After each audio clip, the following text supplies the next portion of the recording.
Good morning students. I hope you all are good in your house. आज हम पढ़ेंगे आपका विज्ञान सब्जेक्ट कक्षा 6 के पाठ्य पुस्तक से। हमारा लास्ट चैप्टर 10 कंप्लीट हुआ था। आज हम शुरू करेंगे लेसन नंबर 11 चैप्टर 11। चैप्टर 11 का नाम क्या है? प्रकाश, छाए और परावर्तन। इसके बारे में आज हम बहुत ही अच्छे से पढ़ेंगे। आप सभी अपनी बुक्स निकाल लें। ओके, चलो स्टार्ट करते हैं। हम अपने चारों ओर अनेक प्रकार की रंग बिरंगी वस्तुएं देखते हैं। स्कूल जाते समय हम अनेक वस्तुएं जैसे कारें, बसें, साइकिलें, वृक्ष, जंतु तथा कभी कभी कुछ पुष्प देखते हैं। आपके विचार से हम इन वस्तुओं को कैसे देखते हैं? अब इसमें क्या हमें बताया गया है कि हम हमारे चारों ओर रंग बिरंगी चीज़ वस्तुएं देखते हैं। स्कूल जाते वक्त क्या क्या देखते हैं? कार, बस, साइकिल, वृक्ष, जंतु तथा कभी कभी कुछ पुष्प भी देखते हैं। अब स्कूल जाते वक्त देखें या स्कूल से घर जाते वक्त या आप किसी गार्डन में जा रहे हैं वहाँ पर हरे भरे घास देखें या फिर कुछ पुष्प देखें, वह सारी चीज़ें हम किस चीज़ से हम देखते हैं? वह बहुत सारे कलरों से सुशोभित होती हैं। उन रंगों की, उन कलरों की हम पहचान किस तरीके से करते हैं, इसे हम आज समझेंगे। रात्रि के समय जब पूर्ण अंधकार हो तब इन्हीं स्थानों के बारे में विचार कीजिए। आप क्या देखेंगे? मान लीजिए रात्रि के समय आप पूर्णतः अंधेरे कमरे में जाते हैं। क्या आप कमरे में रखी हुई किसी भी वस्तु को देख पाते हैं? अब इसमें क्या कहा गया है? रात्रि के समय जब पूरी तरीके से अंधेरा हो और आप उसी स्थान की, जैसे स्कूल की या गार्डन की या XYZ कोई भी चीज़ के बारे में अगर हम विचार करें तो उसी तरीके की जिस तरीके से हम दिन में उसके रंगों का अनुभव करते हैं, क्या आपको उन रंगों का अनुभव रात्रि में भी होता है? जैसे कि आप मान लीजिए आप किसी कमरे में जाते हैं और वहाँ की लाइट्स बंद है और वह कमरा पूरा ही अंधेरा, उस कमरे में पूरा ही अंधेरा, तो आपको वहाँ पे क्या दिखाई देगा? कोई वस्तु आप रखी हुई चीज़ देख सकते हैं। लेकिन जब आप कोई टॉर्च अथवा मोमबत्ती जलाते हैं तो उस कमरे में रखी हुई वस्तुओं को देख सकते हैं। क्या ऐसा नहीं है? अब हम किसी भी कमरे में जाते हैं तो वहाँ पर हम क्या देखते हैं? पूरा अंधेरा ही अंधेरा है। वहाँ पे रखी हुई कोई भी चीज़, टेबल, कुर्सी, बेड, मेज, कोई भी चीज़, फूल, कोई भी चीज़, पानी का ग्लास, हम कुछ भी नहीं देख सकते। लेकिन उस अंधेरे कमरे में अगर हम एक मोमबत्ती जला दें या लालटेन ले जाएं, उसमें थोड़ा सा प्रकाश रखें तो हमें वह चीज़ें दिखाई देनी शुरू हो जाती हैं। अब इसमें क्या ऐसा बिना प्रकाश के वस्तुओं को नहीं देख सकते? प्रकाश वस्तुओं को देखने में हमारी सहायता करता है। अब हम उस अंधेरे कमरे में टॉर्च या मोमबत्ती की सहायता से रखी हुई वस्तुओं को जब हम देखते हैं तो हमारे मन में ऐसा अनुभव आता है या ऐसा विचार आता है कि इन सभी वस्तुओं को क्या हम बिना प्रकाश के नहीं देख सकते हैं? प्रकाश वस्तुओं को देखने में हमारी क्या सहायता करता है? अंधेरे में हम नहीं देख पाते हैं, ऐसा हमारे मन में विचार आता है। टॉर्च का बल्ब एक ऐसी वस्तु है जो स्वयं प्रकाश देता है। सूर्य आकाश में एक ऐसा पिंड है जो पृथ्वी को प्रकाशित करता है। अब आप सभी ने टॉर्च तो देखा ही होगा। टॉर्च के अंदर एक छोटा सा बल्ब होता है। जब हम उसका बटन प्रेस करते हैं यानी दबाते हैं, आगे की तरफ खिसकाते हैं तो वह टॉर्च की लाइट जल उठती है। तो वह स्वयं ही प्रकाश देता है और हमें अंधेरे में दिखाई देना आरंभ हो जाता है। अब जैसे सूर्य आकाश में एक ऐसा पिंड, अब आप अंतरिक्ष में देखेंगे तो सूर्य एक ऐसा पिंड है जो पृथ्वी को प्रकाशित करता है। पृथ्वी के साथ साथ और भी जो ग्रह हैं, उपग्रह हैं, उन सभी को प्रकाशमय बनाता है।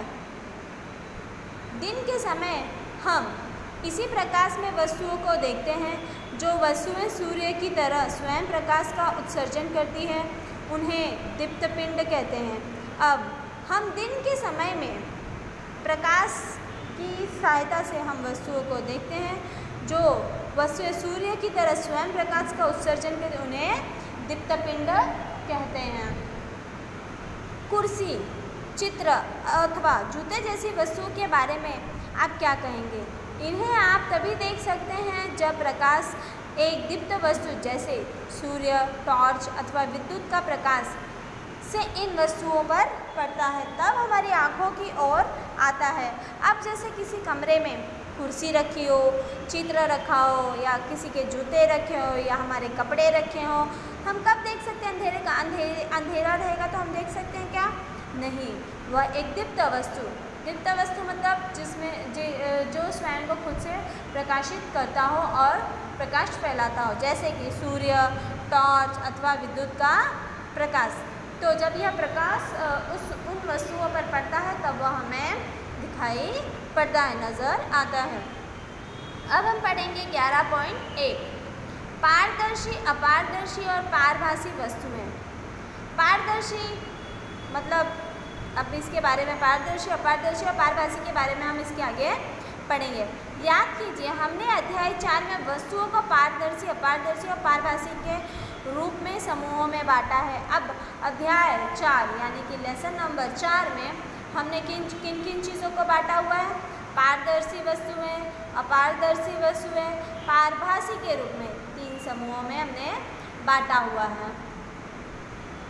यदि हम किसी वस्तु के आर पार नहीं देख सकते तो वह अपारदर्शी वस्तु है। अपारदर्शी वस्तु के बारे में अगर हमें प्रश्न पूछा जाए तो हम क्या बता सकते सामने वाले को? यदि हम किसी वस्तु के आर पार नहीं देख सकते तो वह क्या है? अपारदर्शी वस्तु। यदि आप किसी वस्तु के आर पार देख सकते हैं तो वह वस्तु प्रकाश को अपने अंदर से होकर जाने देती है, ऐसी वस्तु को पारदर्शी। अब जैसे आप कांच, मिरर ले लीजिए, दोनों तरफ से एक तरफ से हम देखें दूसरी तरफ हम देख सकते हैं। पानी का ग्लास ले लीजिए, वह पारदर्शी वस्तु है। पारदर्शी वस्तुओं में को हम यह कह सकते हैं कि जो वस्तु है वह प्रकाश को अपने अंदर से होकर जाने की अनुमति देता है, जिसलिए वह हमें पारदर्शी दिखाई देता है। कुछ वस्तुओं से आर पार देख तो पाते हैं परंतु बहुत स्पष्ट नहीं, ऐसी वस्तुओं को पारभासी कहते हैं। अब आप लोगों के पास ऐसी कुछ वस्तुएं भी होंगी, हम आर पार तो देख पाते हैं लेकिन स्पष्टीकरण उसमें नहीं होता वस्तुओं का, तो इसे हम क्या कहेंगे? पारभासी कहते हैं। तो आप लोगों सभी को समझ में आ गया अपारदर्शी, पारदर्शी और पारभासी। किसी वस्तु के आर पार देख नहीं सकने को हम अपारदर्शी कहेंगे, किसी वस्तु के आर पार देख सकने को पारदर्शी कहेंगे, और आर पार देख तो सकते हैं लेकिन स्पष्ट तरीके से नहीं तो उसे हम पारभासी कहेंगे। ओके, अब क्रियाकलाप 1 हम देखेंगे। अपने चारों ओर देखिए और दैनिक जीवन की जितनी अधिक से अधिक वस्तुएं एकत्र कर सकते हैं कीजिए। अब हमारा जो दैनिक जीवन है उसमें हम ऐसी बहुत सारी चीज़ें एकत्र करते हैं, बहुत सारी चीज़ें ऐसी देखते हैं जो हमारे रोज़मर्रा की चीज़ों में आती है। अब जैसे स्कूल के ही किसी बच्चे को हम उनके दैनिक जीवन में आसपास देखने के लिए कहा जाए तो उन्हें क्या क्या दिखने मिलेगा? जैसे रबड़, plastic, scale, pen, pencil, notebook, कागज़ की शीट, अनुरेखण, कागज़ अथवा कपड़े का टुकड़ा। यह सभी चीज़ें किसके पास मिलेंगी? एक विद्यार्थी के पास। यह अपने दैनिक जीवन में यानी स्कूल, आप ट्यूशन जाते हो तो ट्यूशन, आप घर पर गृह कार्य करते हैं तो यह सभी चीज़ों का आप इस्तेमाल करके वह सभी चीज़ों को आप करते हैं। इन सभी वस्तुओं के आर पार किसी दूर रखी हुई वस्तु को देखने का प्रयास कीजिए। अब ये सभी चीज़ें हैं, क्या आप इसके आर पार किसी दूर रखी वस्तु को देखने का प्रयास कर सकते हैं? यस, तो आप देखने का प्रयास कीजिए। अब जैसे 11.1 में दिया हुआ है, क्या दूर रखी वस्तु से आने वाले प्रकाश इन वस्तुओं के आर पार चलकर आँखों पे पहुँचता। अब आप रबड़ को रखेंगे तो क्या होगा? सामने से आने वाले प्रकाश को आपकी आँखों तक आने देगा। आप प्लास्टिक स्केल को रखेंगे तो क्या आने देगा? पेन को रखेंगे तो क्या वो आने देगा? पेंसिल को या नोटबुक को रखेंगे या कागज़ की शीट को रखेंगे तो क्या वह आने देगा? इसके अनुरूप हम उसका विश्लेषण करेंगे। किसमें? 11.1 में। अब चित्र 11.1, वस्तु को यह देखने के लिए प्रेक्षण करना कि वे प्रकाश को अपने में से जाने देती है अथवा नहीं। ओके, अब यहाँ पे हमारा ये पेज ख़त्म हो गया ना। Change your page. अब हम हमारा दूसरा पेज यानी 108 नंबर देखेंगे। अब हमें यहाँ पे एक क्रियाकलाप दिया हुआ है, सारणी दी हुई है 11.1। एक कॉलम में 3 कॉलम हम बनाएंगे। 3 कॉलम में, एक कॉलम में वस्तु एवं पदार्थ जैसे कि पेंसिल, रबड़ की गेंद, लिखने के कागज़ की शीट। अब दूसरे कॉलम में हम क्या लिखेंगे? वस्तु के पार देखना संभव, पूर्णतः, आंशिक, बिल्कुल नहीं, टिप्पणी। अब यहाँ पे तीसरे नंबर पे क्या? अपारदर्शी, पारदर्शी, पारभासी वस्तु। अब इसमें हम देखते हैं पेंसिल। पेंसिल के वस्तु के आर पार हम देख सकते हैं? बिल्कुल नहीं, तो क्या आ जाएगा हमारा? अपारदर्शी। दूसरा क्या है? रबड़ की गेंद। रबड़ की गेंद से भी देखना संभव है? बिल्कुल नहीं, तो क्या हो जाएगा हमारा? अपारदर्शी। लिखने की कागज़ की शीट, पूर्ण विश्वास नहीं, मतलब पूर्ण आंशिक, तो हम इसे क्या कहेंगे? पारभासी वस्तु। क्लियर हो गया सबको? इसमें क्या लिखना है? ओके, अपने प्रेक्षणों को सारणी 11.1 के अनुसार लिखिए। हम देखते हैं कि किसी वस्तु अथवा पदार्थ का अपारदर्शी, पारदर्शी अथवा पारभासी होना इस पर निर्भर करता है कि वह वस्तु अपने अंदर से होकर प्रकाश को पूर्णतः आंशिक रूप से अथवा बिल्कुल नहीं गुजरने देती। अब किसी भी पदार्थ को ले लीजिए। अब यहाँ पे जो भी दी हुई है, अब उसके अलावा भी आप पानी को ले सकते हैं, किसी भी बर्तन को ले सकते हैं या अपने कपड़ों को ले सकते हैं। तो उस वस्तु या पदार्थ में से प्रकाश पूर्ण तरीके से दिखाई देता है या वह नहीं दिखाई देता है, या वह आंशिक रूप से दिखाई देता है, वह आपको यह निश्चय करने में मदद रूप होगी कि वह पारदर्शी है या अपारदर्शी है या पारभासी वस्तु है। अब हम देखेंगे क्रियाकलाप 2 11.2 छायाएं वस्तु वास्तव में क्या होती है? छाया हम सभी एक दूसरे जानते हैं। छाया मतलब क्या होती है? हमने कभी कभी हम अपने खुद के भी छाया देखी हुई है, कुछ चीज़ों की भी छाया देखी हुई है। तो आज हम उसके बारे में पढ़ेंगे क्रियाकलाप 2 में। अब प्रत्येक अपारदर्शी वस्तु को धूप में जमीन से कुछ ऊंचाई पर एक एक करके पकड़िए। धरती पर आप क्या देखते हैं? आप जानते हैं कि धरती पर बने एक गहरे काले धब्बे वस्तुओं की छाया के कारण है। कभी कभी आप वस्तु की छाया देखकर वस्तु को पहचान सकते हैं। अब यहाँ पर इसमें क्रियाकलाप 2 में क्या बोला गया? आप धूप में ज़मीन के कुछ ऊंचाई पर जा कर के आप एक एक वस्तु को पकड़िए और धरती पर उसके द्वारा जो नीचे गहरे काले धब्बे पड़ते हैं,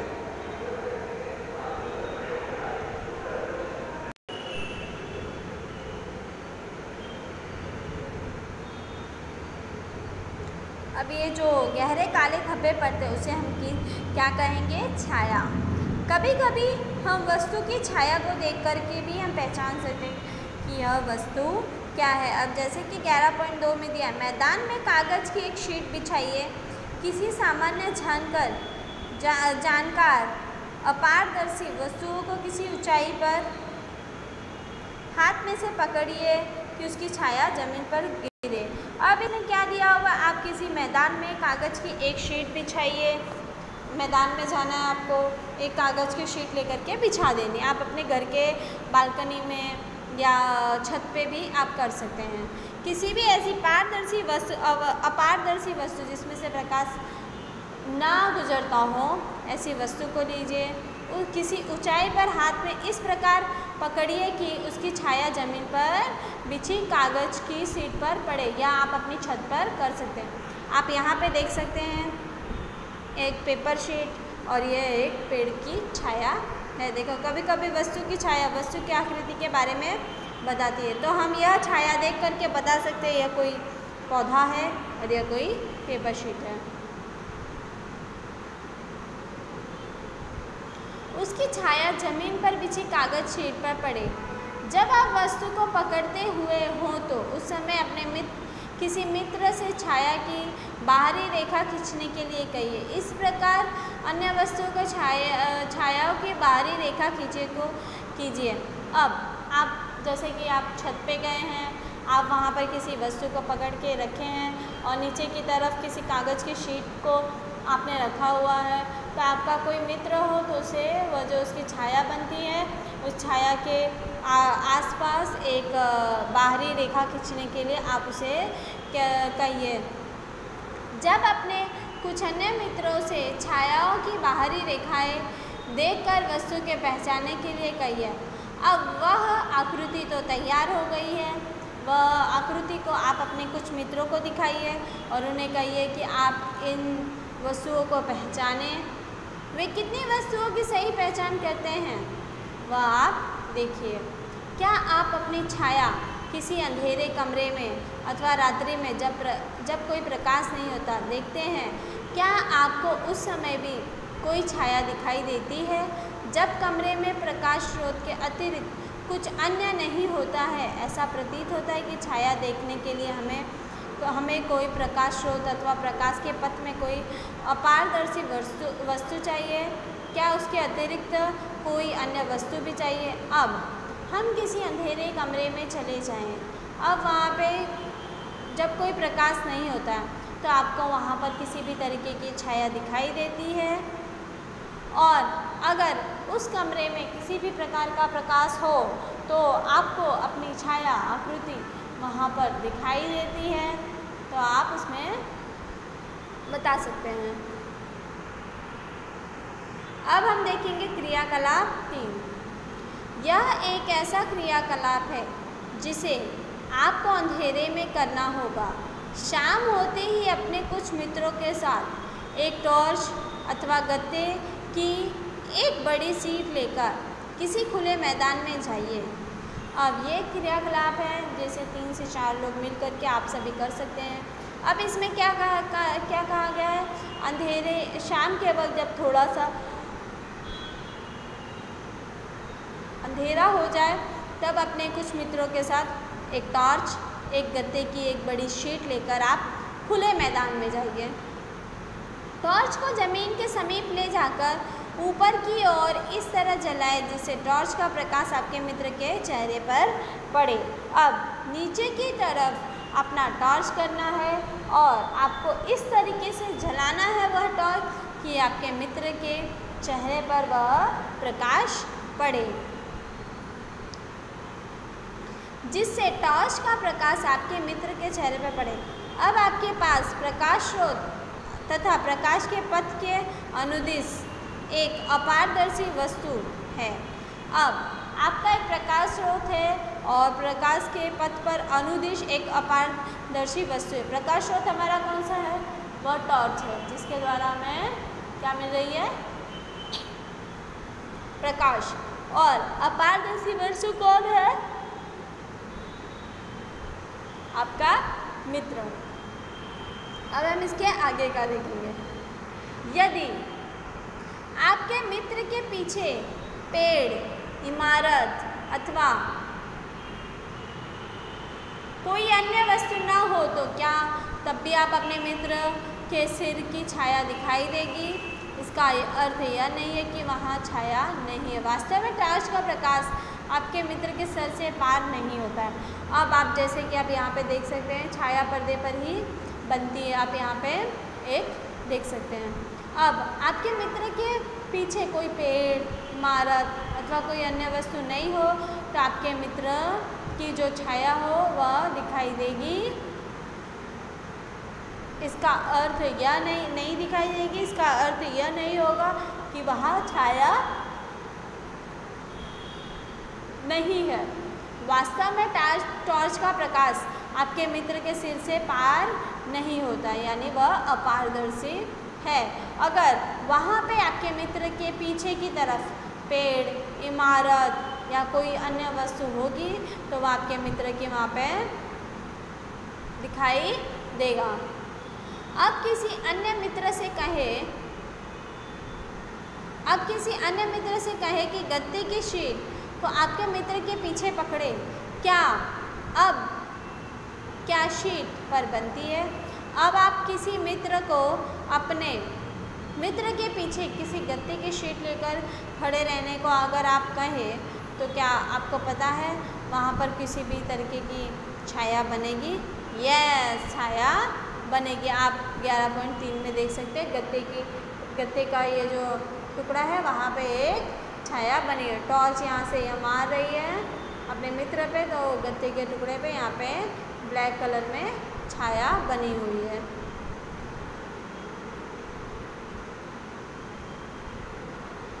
अब आप देखेंगे यहाँ पर कुछ आकृतियाँ हैं अंधेरे में जो कि बनाई हुई है प्रकाश की सहायता से। कुछ जानवरों की भी आकृति है।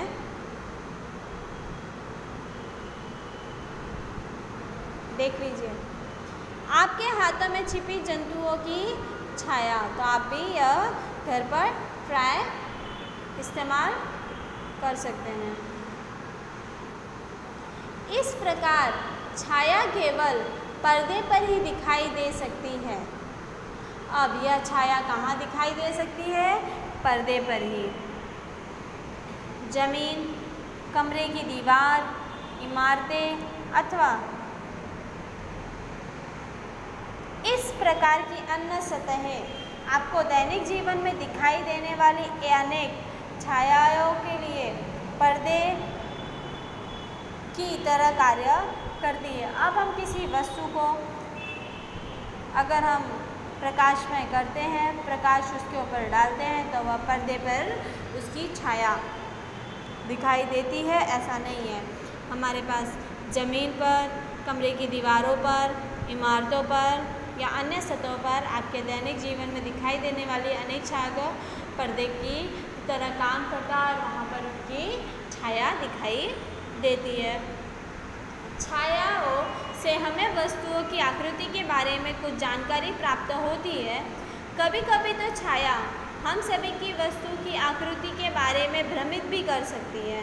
अब छाया हमें वस्तु की आकृति के बारे में तो बता देती है, हम उसकी किसी भी वस्तु की छाया देखकर हम बता देते हैं कि यह वस्तु क्या है, लेकिन कभी कभी छाया देखकर हम वस्तु की आकृति के बारे में भ्रमित भी हो जाते हैं। अब चित्र 11.4 में कुछ छाया दिखाई गई हैं जिन्हें हम अपने हाथों से बनाकर विविध जानवरों की छाया होने का भ्रम उत्पन्न कर सकते हैं ना। ये मज़ेदार। अब यहाँ पर कुछ ऐसी आकृतियाँ दी हुई हैं हम अपने हाथों के द्वारा उसकी छाया, किसकी छाया बना पा रहे हैं? जानवरों की छाया। तो किसी व्यक्ति को डराने के लिए या भ्रमित करने के लिए हम इन छायाओं का उपयोग कर सकते हैं।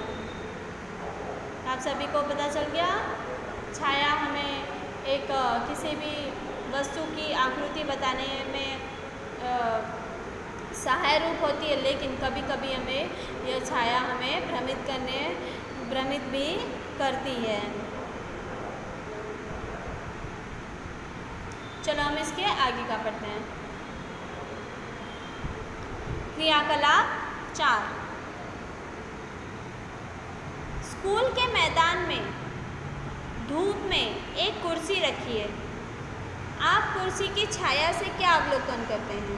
अब स्कूल में हमारे एक मैदान हमें उपस्थित है, मिला हुआ है, तो वहाँ जो मैदान की जो धूप है वहाँ पे हमें क्या रखना है? एक कुर्सी रखनी है। आप कुर्सी की छाया से क्या अवलोकन करते हैं उसके बारे में हमें बताना है। क्या छाया से कुर्सी की सही आकृति का ज्ञान होता है? अब कुर्सी की सही आकृति क्या है उस धूप में उसकी छाया से हमें पता चल जाती है। यदि आप कुर्सी को थोड़ा सा घुमा दें तो कुर्सी की छाया की आकृति में किस प्रकार का परिवर्तन होता है। अब आप कुर्सी को थोड़ा सा घुमा दें तो आपको उस छाया की आकृति में परिवर्तन दिखाई देगा। अब उस कुर्सी को आप उल्टा कर दें तो भी आपको छाया की गति में परिवर्तन दिखाई देगा। एक पतली नोटबुक लेकर उसकी छाया को देखिए। उसके पश्चात एक आयताकार डिब्बा लीजिए और उसकी छाया देखिए। क्या दोनों छायाएं समान आकृति की प्रतीत होती हैं? अब इसमें क्या बोला गया क्रियाकलाप में? आपको एक पतली सी नोटबुक लेनी है और उसे छाया में देखनी है। इसके पश्चात उसे एक आयताकार डब्बा लीजिए, उसके अंदर उसकी छाया देखिए। आपको इन दोनों की छाया में समान आकृति दिखाई देगी।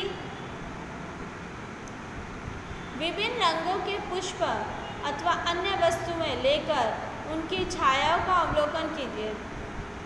उदाहरण के लिए लाल गुलाब और पीला गुलाब ले सकते हैं।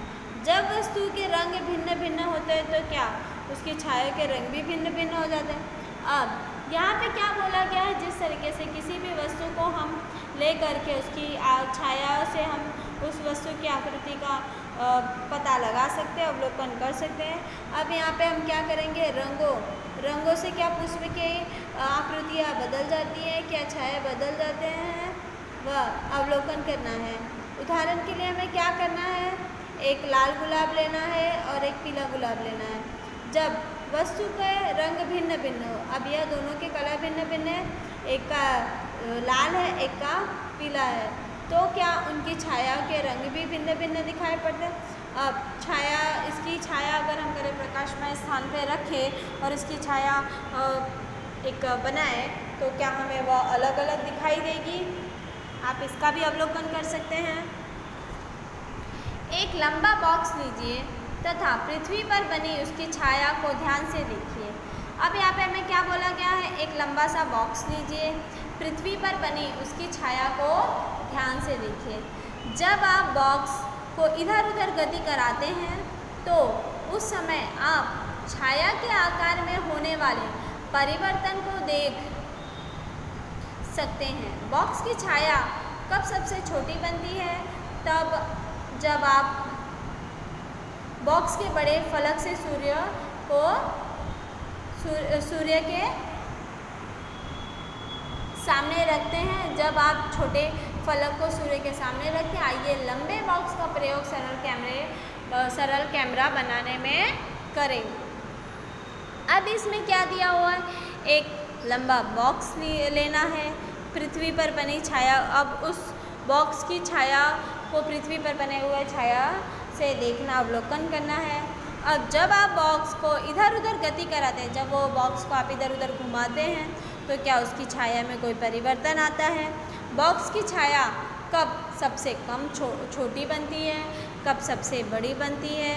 जब आप बॉक्स के बड़े फलक को सूर्य के तरफ करते हैं या जब आप छोटे फलक को सूर्य के सामने रखते हैं। आइए इस लंबे बॉक्स का प्रयोग किसके कैमरे से करें? सरल कैमरा बनाने में करें। अब 11.3 में क्या दिया? सूची छिद्र कैमरा। शायद आप यह जानते हैं कि किसी कैमरे को बनाने के लिए हमें बहुत सी सामग्री चाहिए, लेकिन यदि हम केवल सरल सूची छिद्र कैमरा ही बनाना चाहते हैं तो तब ऐसा नहीं है। आप अभी आपको कोई बोल दे कि आपको कैमरा बनाना है तो उसके लिए हमें बहुत सारी चीज़ों का इस्तेमाल करना पड़ता है, बहुत सारी चीज़ें हमें चाहिए होती है। लेकिन अगर हमें सरल छिद्र कैमरा, सूची छिद्र कैमरा बनाना है तो हम बहुत ही आसानी से बना सकते हैं। ओके, अब हम कल दूसरे लेक्चर में हम पढ़ेंगे क्रियाकलाप 5। तब तक के stay safe, stay home. Okay.